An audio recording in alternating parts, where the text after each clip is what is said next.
Assalamualaikum warahmatullahi wabarakatuh. Saya Putri Alianur dengan nomor NPM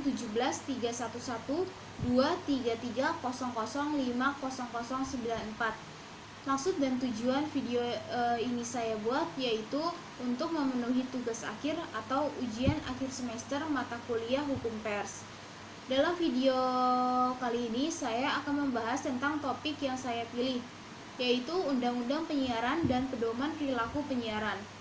Penyiaran sendiri di Indonesia tertuang dalam Undang-Undang Nomor 32 Tahun 2002. Dalam Undang-Undang Nomor 32 Tahun 2002, Pasal 1 Ayat 2 yang dimaksud dengan penyiaran adalah kegiatan pemancar luasan siaran melalui sarana pemancaran dan atau sarana transmisi baik di darat, laut, udara maupun di antariksa dengan menggunakan spektrum frekuensi radio melalui udara, kabel, dan atau media lainnya untuk diterima secara serentak dan bersamaan oleh masyarakat di Indonesia dengan perangkat penerimaan siaran.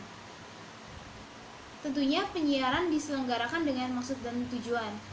Maksud dan tujuan penyiaran diselenggarakan di sini yaitu untuk memperkukuh integrasi nasional, terbinanya watak dan jati diri bangsa yang beriman dan bertakwa, mencerdaskan kehidupan bangsa, memajukan kesejahteraan umum dalam rangka membangun masyarakat yang mandiri, demokratis, adil, sejahtera, serta juga menumbuhkan industri penyiaran di Indonesia.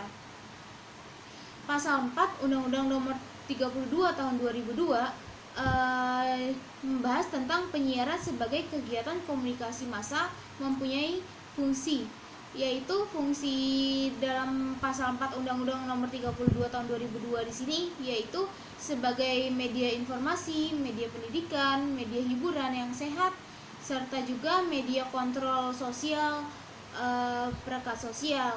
Selain itu, penyiaran juga mempunyai fungsi ekonomi dan kebudayaan.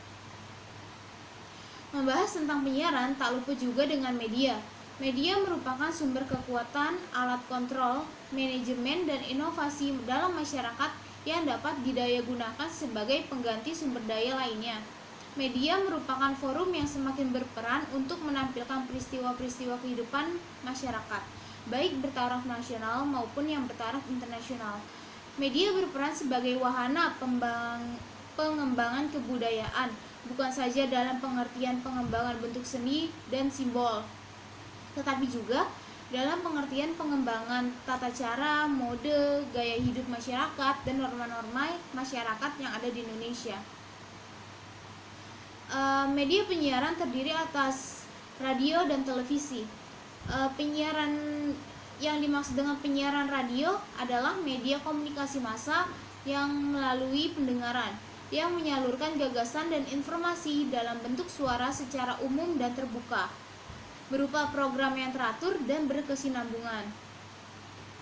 Sedangkan penyiaran televisi yaitu media komunikasi massa dengan pendengaran dan pandangan atau penglihatan, yang menyalurkan gagasan dan informasi dalam bentuk suara dan gambar secara umum, baik terbuka maupun yang tertutup, berupa program yang teratur dan berkesinambungan juga, sama halnya seperti dengan saluran melalui radio.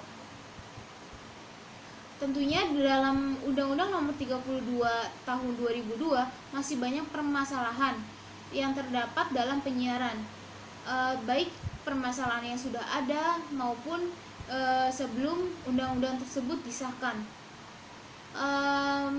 Padahal publik atau masyarakat di Indonesia ini berharap sistem penyiaran di Indonesia akan menuju ke arah yang lebih baik. Setidaknya terdapat 4 permasalahan yang krusial yang ada di dalam Undang-Undang Nomor 32 Tahun 2002 tentang penyiaran setelah belasan tahun disahkan.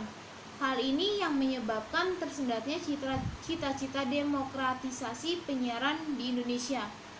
Yang pertama yaitu lemahnya kewenangan Komisi Penyiaran Indonesia atau yang biasa kita dengar dengan KPI, Komisi Penyiaran Indonesia, yang hanya memiliki kewenangan untuk menjatuhkan sanksi administratif kepada tayangan yang penuh kekerasan, eksploitasi tubuh perempuan, dan tayangan yang tidak mendidik dan mencederai akal sehat publik. Tayangan tersebut masih bisa tayang karena pengawasan atau kontrol fungsi KPI di sini kurang maksimal, sehingga seperti contohnya saja sinetron yang tidak layak untuk ditonton untuk anak-anak ditayangkan siang hari.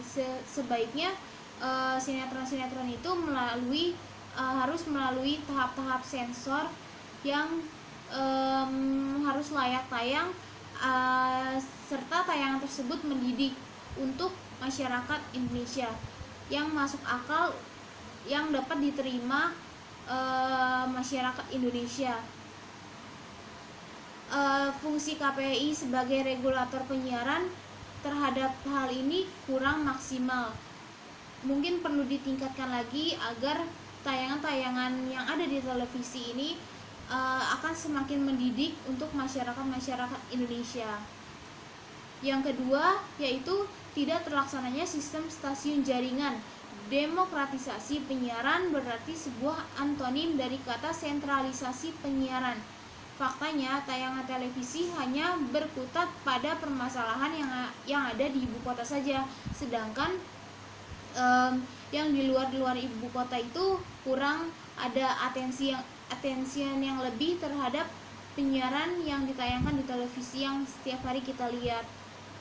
Hak informasi masyarakat pun juga seharusnya lebih menyeluruh ke seluruh Indonesia, bukan hanya saja yang ada di ibu kota.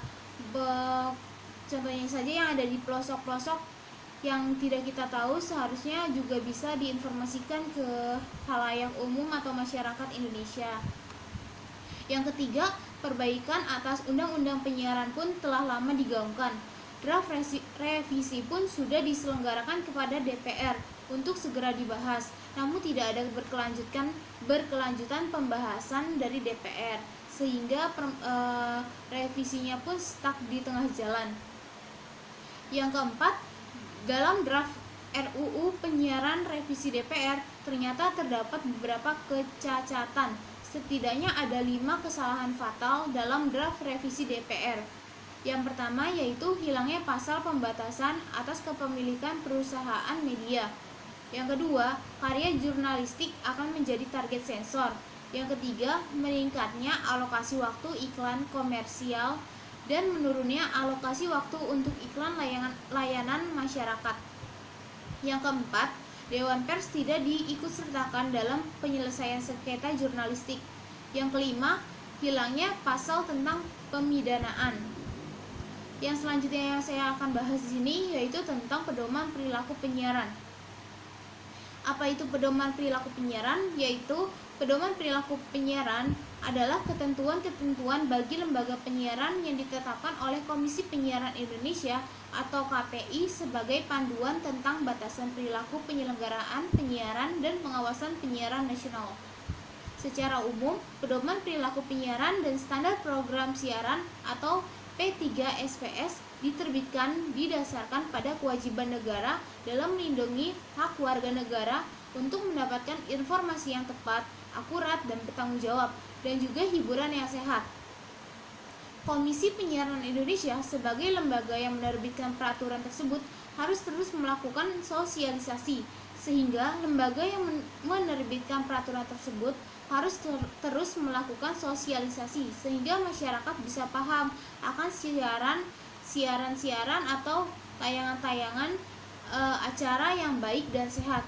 Siaran yang sehat adalah siaran yang mampu memperkokoh integrasi nasional, terbinanya watak dan jati diri bangsa yang beriman dan bertakwa, mencerdaskan kehidupan bangsa, memajukan kesejahteraan umum dalam rangka membangun masyarakat yang mandiri, demokratis, adil, dan sejahtera. Sekarang televisi menjadi kekuatan baru yang sulit dikontrol, baik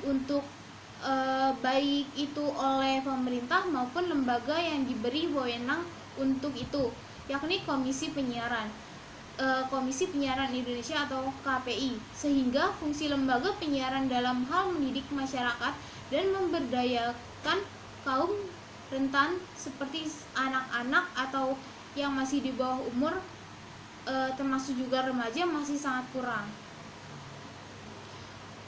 Komisi Penyiaran Indonesia atau KPI adalah sebuah lembaga negara yang independen yang bertugas dan berfungsi mengawasi program penyiaran, khususnya program siaran televisi. Program-program siaran televisi yang diharapkan KPI adalah tayangan program televisi yang sesuai dengan kandungan dari Pedoman Perilaku Penyiaran atau P3, Pedoman Perilaku Penyiaran, dan standar program siaran atau SPS. Dan juga seharusnya di sini KPI juga harus memaksimalkan sebagai kontrol dalam penyiaran yang ada di Indonesia. Jadi agar siaran-siaran yang tayang di televisi tidak mencederai tayangan-tayangan yang layak untuk anak maupun masyarakat dewasa yang ada di Indonesia. Lembaga penyiaran wajib menjunjung tinggi prinsip-prinsip jurnalistik, antara lain yaitu akurat, berimbang, adil dan tidak beritikat buruk, tidak menghasut dan menyesatkan, tidak mencampur adukan fakta dan opini pribadi, tidak menonjolkan unsur sadistis, selanjutnya tidak mempertentangkan suku, agama, ras maupun antar golongan, serta tidak membuat berita bohong, fitnah, ataupun berita-berita yang tidak layak.